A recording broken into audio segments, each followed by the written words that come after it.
ഇന്നിപ്പോൾ പിണറായി വിജയൻ്റെ വീട്ടിലും പിണറായി വിജയൻ്റെ മകളുടെ ഓഫീസിലും പിണറായി വിജയൻ്റെ മരുമോൻ്റെ വീട്ടിലും അതുപോലെ CMRLൻ്റെ ശശിധരൻ കർത്തയുടെ വീട്ടിലുമൊക്കെ 12 ഇടങ്ങളിൽ EDയുടെ റെയ്ഡ് നടക്കുന്നത് കാണുമ്പോൾ എനിക്ക് ഓർമ്മ വരുന്നത് KM ഷാജിയാണ്.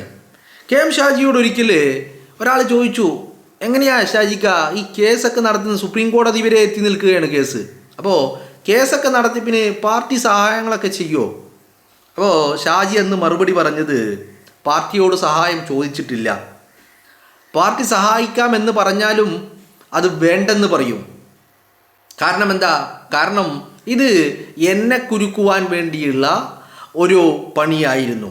അതുകൊണ്ട് ഈ എന്നെ കുരുക്കുവാൻ വിരിച്ച വല, ആ വല ഭേദിച്ച് പുറത്തേക്ക് കടക്കേണ്ടത് എൻ്റെ മാത്രം ആവശ്യമാണ്, എൻ്റെ മാത്രം ഉത്തരവാദിത്തമാണ്. അതുകൊണ്ട് പാർട്ടി സഹായിക്കാമെന്ന് പറഞ്ഞാലും വേണ്ടെന്ന് വെക്കും എന്നുള്ളതായിരുന്നു ഷാജിയുടെ നിലപാട്. നിങ്ങളൊന്ന് ഓർക്കണം, അഴീക്കോട്ടെ MLA ആയിരിക്കുമ്പോൾ ഒരു പ്ലസ് ടു കേസുമായി ബന്ധപ്പെട്ട് 25 ലക്ഷം രൂപയുടെ കോഴ വാങ്ങി എന്നുള്ളതായിരുന്നു ആരോപണം. ആദ്യം വിജിലൻസ് അന്വേഷിച്ചു, പിണറായി വിജയൻ്റെ പോലീസ് അന്വേഷിച്ചു. പിന്നീട് അത് EDയിലേക്ക് എത്തിയപ്പോൾ ഈ പറയുന്ന EDയിൽ ഈ അന്വേഷണ ചുമതലയുണ്ടായിരുന്നത് ഒരു പിണറായി ഭക്തനായ പഴയ സഖാവിനായിരുന്നു. ആ സഖാവ് ഷാജിയുടെ ഭാര്യയടക്കം മണിക്കൂറുകൾ നീണ്ട ചോദ്യം ചെയ്യലുകൾ നടത്തി. ഷാജിയുടെ വീട്ടിലുണ്ടായിരുന്ന പണം പിടിച്ചെടുത്ത് കൊണ്ടുപോയി കോഴിക്കോട്ടെ വസതി റെയ്ഡ് ചെയ്തിട്ട്.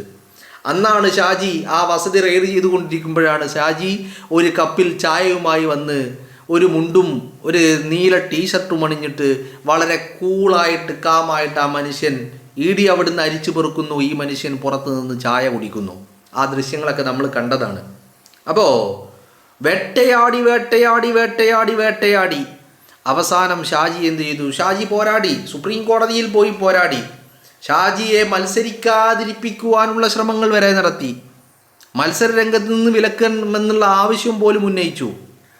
അങ്ങനെ വേട്ടയാടി ആ മനുഷ്യൻ വിട്ടുകൊടുക്കാൻ തയ്യാറായിരുന്നില്ല. ആ മനുഷ്യൻ പോരാട്ടങ്ങളും നിയമ പോരാട്ടങ്ങളും തുടർന്നു കൊണ്ടേയിരുന്നു. അവസാനം കോഴിക്കോട്ടെ വീട്ടിൽ നിന്ന് എടുത്തു കൊണ്ടുപോയ പണമടക്കം തിരിച്ചു വാങ്ങിയിട്ടാണ് ഷാജി ഇത്തവണ തെരഞ്ഞെടുപ്പിൽ മത്സരിക്കാൻ വന്നത്. ഈ 2026 നിയമസഭാ തെരഞ്ഞെടുപ്പിൻ്റെ നോട്ടിഫിക്കേഷൻ വരുന്നതിൻ്റെ ദിവസങ്ങൾക്ക് മുമ്പാണ് MV നികേഷ് കുമാർ കൊടുത്ത കേസിൽ ഷാജിയെ മത്സരിപ്പിക്കുന്നതിൽ നിന്ന് അയോഗ്യനാക്കണമെന്ന് പറഞ്ഞുകൊണ്ട് കൊടുത്ത കേസിൽ പോലും സുപ്രീം കോടതി വിധി പറഞ്ഞത് ഷാജിക്ക് എന്ന് പറഞ്ഞാൽ വിജിലൻസ് കേസും ED കേസും നികേഷ് കുമാറിൻ്റെ കേസും ഭാര്യയുടെ കേസും അതുപോലെ പണം പിടിച്ചു കൊണ്ടുപോയ കേസും എല്ലാ കേസുകളും തനിക്ക് അനുകൂലമാക്കി വിധി വാങ്ങിയിട്ടാണ് ഷാജി ഇത്തവണ കേരളത്തിൻ്റെ നിയമസഭയിലേക്ക് മത്സരിക്കാൻ വേങ്ങരയിലേക്ക് എത്തിയത്. അപ്പോൾ ഇന്നിപ്പോൾ പിണറായി വിജയൻ്റെ വീടുകളിൽ ഇത്തരം റെയ്ഡുകൾ നടക്കുമ്പോൾ അതിൻ്റെ പുറത്ത് കാണുന്ന ചില കാട്ടിക്കൂട്ടലുകളുണ്ട് സഖാക്കളുടേത്, വീടിന് പുറത്തും കേരളത്തിൻ്റെ വിവിധ ഭാഗങ്ങളിലും. ഞാൻ ചോദിക്കുന്നത്, പിണറായി വിജയ, മടിയിൽ കനമില്ലെങ്കിൽ എന്തിനാണ് ഇത്ര ഭയം? നിയമപരമായി നേരിടാമല്ലോ അല്ലേ? ഷാജിയെ വേട്ടയാടിയത് ആദ്യം വിജിലൻസിനെ ഉപയോഗിച്ച് പിണറായി വിജയനായിരുന്നു. ഷാജിക്ക് ഒരു ഭയവും ഉണ്ടായിരുന്നില്ല. ഷാജി വളരെ കാമായി കൂളായി വേട്ടയാടലിനെ നേരിട്ടു, കോടതിയിൽ നിന്ന് അനുകൂലമായ വിധി സമ്പാദിച്ചു. പിന്നീട് അത് EDയിലേക്ക് എത്തി. അതും നിങ്ങൾ നോക്കണം, ഇതിപ്പോൾ തൈക്കണ്ടി വീണ വാങ്ങിയ 2,17 ലക്ഷം രൂപയുടെ പോലെയുള്ള കേസല്ല, വെറും 25 ലക്ഷം രൂപയുടെ കേസാണ് അന്ന് ഉണ്ടാക്കിയത്. ആ കേസാണ് EDക്ക് കൊടുത്തത്. അന്ന് EDക്ക് കൊടുക്കാൻ വേണ്ടിയിട്ട് പിണറായി വിജയൻ കേരളത്തിൻ്റെ പൊതുഖജനാവിലെ പണമടക്കം ഉപയോഗിച്ച് കേസ് നടത്തിയിട്ടാണ് EDയിലേക്ക് എത്തിച്ചത്. ആ കേസ് നിങ്ങളൊന്ന് ആലോചിക്കണം. അന്ന് ഷാജിക്ക് വേണ്ടിയിട്ട് ഒരു മുസ്ലിം ലീഗുകാരനും റെയ്ഡ് നടക്കുമ്പോൾ ഈ പറയുന്ന ഷാജിയുടെ വീടിന് മുമ്പിലൊന്നും പോയിട്ട് ഒരുത്തനും പ്രതിഷേധം നടത്തിയിട്ടില്ല. കാരണം എന്താ അറിയോ? മടിയിൽ കനമില്ലാത്തത് കൊണ്ട് തന്നെ, നീതിന്യായ വ്യവസ്ഥയിൽ വിശ്വാസമുള്ളത് കൊണ്ട് തന്നെ. പോരാട്ടം തുടർന്ന് നീതി വാങ്ങിയെടുക്കാൻ കഴിയുമെന്നുള്ള വിശ്വാസം, ഉറച്ച വിശ്വാസം ഉള്ളത് കൊണ്ട് തന്നെ ഒരു മുസ്ലിം ലീഗുകാരനും എവിടെയും ഇറങ്ങി ഒരു പ്രതിഷേധവും നടത്തിയിട്ടില്ല. പാർട്ടി ഒരു ഘട്ടത്തിലും ഷാജിക്ക് ഒപ്പം നിന്നിട്ടുണ്ട്. പക്ഷേ ഷാജിക്ക് ഒരു സഹായവും നൽകിയിട്ടുമില്ല, ഷാജി ചോദിച്ചിട്ടുമില്ല. പാർട്ടി നൽകാമെന്ന് പറഞ്ഞപ്പോൾ ഷാജി വേണ്ടെന്ന് പറഞ്ഞ വ്യക്തിയാണ്. എന്നിട്ട് ആ മനുഷ്യൻ പോരാടി കോടതികളിൽ നിന്ന് നീതി വാങ്ങിയെടുത്തിട്ടുണ്ടെങ്കിൽ എന്തേ വിജയ ഇത്ര വലിയ ഭയം? എന്തേ വിജയ ഇത്ര വലിയ ഭയം? മടിയിൽ കനമില്ലെങ്കിൽ ആ വീട്ടിന് പുറത്ത് നിൽക്കുന്ന അണികളോട് നിങ്ങൾ പിരിഞ്ഞു പോകണം, ഇതിനെ ഞാൻ നിയമപരമായി നേരിടുമെന്ന് പറയാൻ പിണറായി വിജയന് ചങ്കൂറ്റമില്ലാത്തത് എന്തുകൊണ്ടാ? എന്തേ പിണറായി വിജയൻ അത് സാധിക്കാത്തത്? അല്ലേ, ന്യായമായ ചോദ്യമല്ലേ? ഇവിടെ രണ്ട് കാര്യങ്ങളുണ്ട്.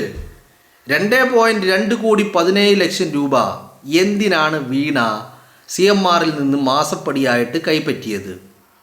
ഒന്നാമത്തെ കാര്യം, എന്ത് സർവീസാണ് വീണ തൈക്കണ്ടി വീണ നൽകിയ സർവീസ് എന്താണ് എന്നുള്ളതൊന്ന് പറയാം. സഖാക്കളോടുള്ള ചോദ്യമാണ്. രണ്ടാമത്തെ കാര്യം, ED അന്വേഷണം ഒരു വേട്ടയാടലാണെങ്കിൽ എന്തുകൊണ്ട് പിണറായി വിജയൻ ഇതിനെ ഞാൻ നേരിട്ടോളാം, ഇതിനെ ഞാൻ കോടതിയിൽ നിയമപരമായി നേരിട്ടോളാം എന്ന് കരുതാത്തത്?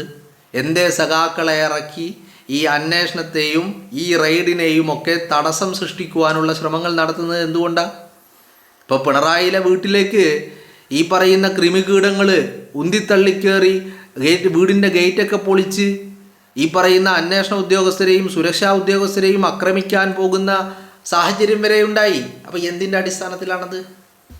എന്തേ വിജയന് ഈ പറയുന്ന കൃമികീടങ്ങളോട് നിങ്ങൾ അവിടെ നിന്ന് പോകണം, ഞാനിതിനെ നിയമപരമായി നേരിട്ടോളാം എന്ന് പറയാൻ കഴിയാത്തത്? കാരണം മറ്റൊന്നല്ല, മടിയിൽ കനമുണ്ട് എന്നുള്ളത് തന്നെയാണ്.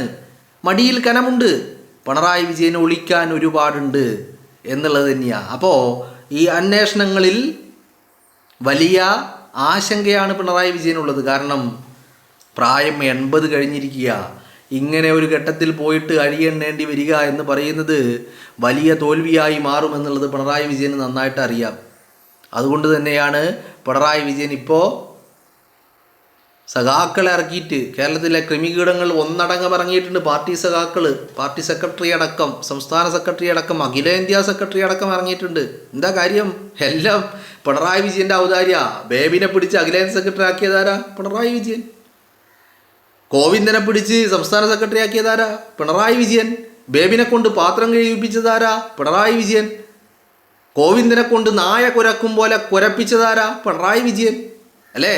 ഇപ്പോൾ കഴിഞ്ഞ ദിവസം തിരുവനന്തപുരത്തെ ജില്ലാ സെക്രട്ടേറിയറ്റ് യോഗത്തിൽ പറഞ്ഞല്ലോ, കോവിന്ദൻ വാർത്താ മാധ്യമങ്ങളെ കണ്ടു കഴിഞ്ഞാൽ പട്ടി കുരക്കും പോലെയാണ് കുരക്കുന്നത് എന്നാണ് പറഞ്ഞത്. ആരാ കുരക്കാൻ പറഞ്ഞത്? വിജയൻ. യജമാനം പറഞ്ഞു വാലാട്ടുന്ന പട്ടി കുരച്ചു എന്നുള്ളതാണ്. അതവിടെ നിൽക്കട്ടെ, വിഷയം മാറിപ്പോകണ്ട. അപ്പം ഞാൻ ചോദിക്കുന്നത്, സഖാക്കൾ രണ്ട് മറുപടി തന്നാൽ മതി രണ്ട് കാര്യത്തിന്. എന്താണ് വീണ നൽകിയ സർവീസ്? 2.17 കോടി രൂപ വാങ്ങിയിട്ടുണ്ട് എന്നുള്ള കാര്യത്തിൽ ഒരു തർക്കമില്ല. അത് വീണയുടെ അക്കൗണ്ടിൽ വന്നിട്ടുണ്ട് എന്നുള്ള കാര്യത്തിലും തർക്കമില്ല. അപ്പോൾ വീണ നൽകിയ സർവീസ് എന്താണ്? ഒന്നാമത്തെ കാര്യം. രണ്ടാമത്തെ കാര്യം, എന്തുകൊണ്ട് പിണറായി വിജയന് ഇതിനെ നിയമപരമായിട്ട് നേരിടാൻ കഴിയുന്നില്ല എന്നുള്ളത് അല്ലേ? ഇതുപോലെ നമ്മൾ ഒരു ED കേസ് ഡൽഹി മുഖ്യമന്ത്രിയായിരുന്ന അരവിന്ദ് കെജ്രിവാളിനെതിരെയും നമ്മൾ കണ്ടു. ആ അരവിന്ദ് കെജ്രിവാളിനെ ഇതിനിടയിൽ കുറേ അധികം കാലം ജയിലിൽ കിടന്നതിന് ശേഷം കോടതിയിൽ നിന്ന് അരവിന്ദ് കെജ്രിവാൾ നിരപരാധിയാണ് എന്ന് പറഞ്ഞുകൊണ്ടുള്ള വിധി വരുന്നതും നമ്മൾ കണ്ടു. എന്തേ പിണറായി വിജയന് ഈ പറയുന്ന നിയമപരമായി നേരിടാൻ സാധിക്കാത്തത് എന്തുകൊണ്ടാ? പാർട്ടിക്ക് അതിനുള്ള ശക്തി ഇല്ലാത്തത് കൊണ്ടോ പിണറായി വിജയൻ അതിനുള്ള ശക്തി ഇല്ലാത്തത് കൊണ്ടോ? അല്ല, പാർട്ടിക്കും പിണറായി വിജയനും നിയമപരമായി നേരിടാനുള്ള ശക്തികളൊക്കെ ഉണ്ട്. പിന്നെന്താണ്? മടിയിൽ കനമുണ്ട് എന്നുള്ളതാണ് ഒന്നാമത്തെ കാര്യം. രണ്ടാമത്തെ കാര്യം എന്ന് പറയുന്നത്, നിങ്ങൾ ആരും ചിന്തിക്കാത്തൊരു കാര്യമാണ്. പിണറായി വിജയൻ ഇപ്പം എന്താണ്? പിണറായി വിജയൻ തോറ്റു തുന്നം പാറിയ ഒരു ഭൂലോക തോൽവി. സഖാക്കൾക്കിടയിലും അത് പറയുന്നുണ്ടല്ലോ. ഇവരുടെ സെക്രട്ടേറിയറ്റ് യോഗങ്ങളിൽ, ഏരിയ കമ്മിറ്റി യോഗങ്ങളിൽ, ബ്രാഞ്ച് കമ്മിറ്റി യോഗങ്ങളിലൊക്കെ പിണറായി വിജയൻ MLA സ്ഥാനത്ത് പോലും തുടരാൻ അർഹനല്ല, അതുപോലും രാജിവെച്ച് പുറത്തേക്ക് പോകണം, വീട്ടിൽ പോയിരിക്കണമെന്ന് സഖാക്കൾ തന്നെ പറയുന്നുണ്ടല്ലോ. അങ്ങനെ എല്ലാ രീതിയിലും പ്രതിച്ഛായ നഷ്ടപ്പെട്ട പിണറായി വിജയൻ ആ പിണറായി വിജയന് എന്താ കാര്യം മറ്റൊന്നുമല്ല. കാര്യം എന്ന് പറയുന്നത് പിണറായി വിജയൻ്റെ പ്രതിച്ഛായ തിരിച്ചെടുക്കാൻ വേണ്ടി RSS തന്നെ വൈറ്റ് വാഷിംഗ് നടത്തിക്കൊണ്ടിരിക്കുകയാണ് എന്നുള്ളതാണ്.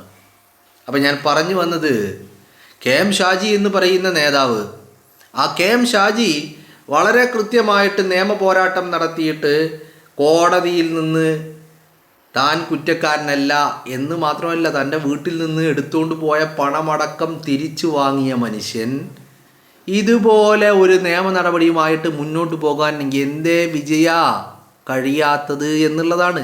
Simple as it is. മനസ്സിലായില്ലേ? ഇപ്പോൾ രാഹുൽ മാങ്കൂട്ടം ഒരു രംഗത്ത് വന്നിട്ടുണ്ട്. രാഹുൽ മാങ്കൂട്ടം ഒരു കപ്പ് എടുത്തിട്ട് ചായ കുടിക്കുന്നുണ്ട്. അതൊരു പ്രതികാരമാണ്. കിട്ടിയത് തിരിച്ചു കൊടുക്കുക എന്ന് പറയുന്നില്ലേ, അത് തന്നെയാണ് രാഹുൽ മാങ്കൂട്ടം ചെയ്തുകൊണ്ടിരിക്കുന്നത്.